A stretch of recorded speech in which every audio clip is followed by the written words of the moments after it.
Now it's time to talk about our guest for today. The first guest that we're having on that after Carly, we had her for episode 2. It was awesome to talk about her racing and everything she did on the podcast Off the Track. But today we are going to have Rico Abreu call into the episode and the show. This was a phenomenal chance to get to talk to him. Yeah, no, me and Tanner both had some personal accounts with Rico. Rico's just absolutely one of the biggest figures in sprint car racing on and off the track for sure. And I think everyone's going to really enjoy this shoot that we just had with him because we just finished up the interview. So I think it's solid. Oh, a very, very good content. I think a lot of you guys are going to enjoy this. And like Bennett touched on there, we've both met Rico before. We've had some really cool experiences with him. Mine actually being, it was funny. I first found out about Rico actually on YouTube because I was watching some races from Cycleland before I ever had went there.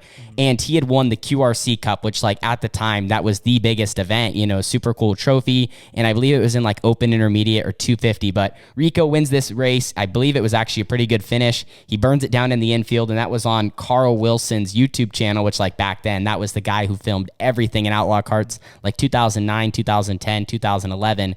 So that's how I first found out about him. Then he moved up to the sprint car ranks and actually competed here at the Southern Oregon Speedway during one of Oregon's 360 Speed Weeks, which is now what we compete on when they do it during the summertime. So I believe back then it was an ASCS region, ASCS Northwest, and he actually was on the front straightaway because it was time to do the top 8 redraw, and I ran down there to try to be one of the kids that got to pick a pill for him.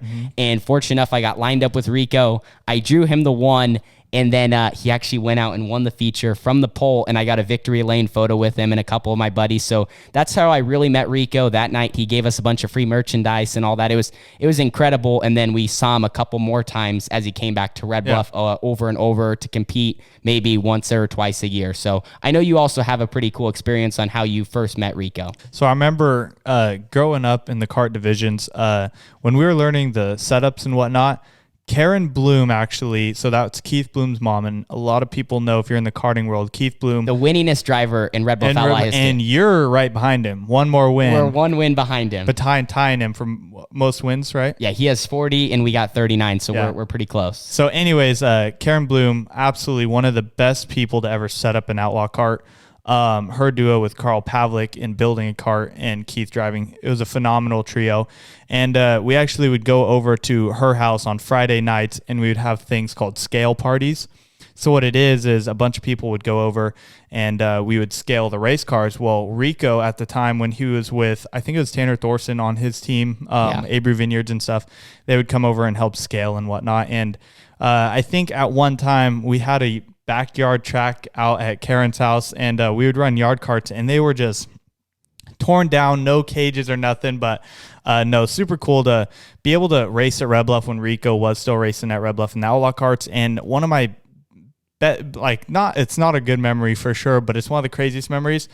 I was watching, I think it was the Open Main, and Rico flipped over the fence in turn 1. And I think this might have been one of the first times anyone's ever flipped over a fence at Red Bluff Outlaws. Incredible. And people were like going nuts. Like, did that really just happen? And I think it was the start of a B main or A main or something like that.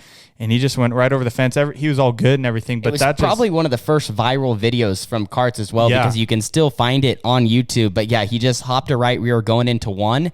And it's actually crazy that we don't see this happen more with how the racing is so tight at Red Bluff.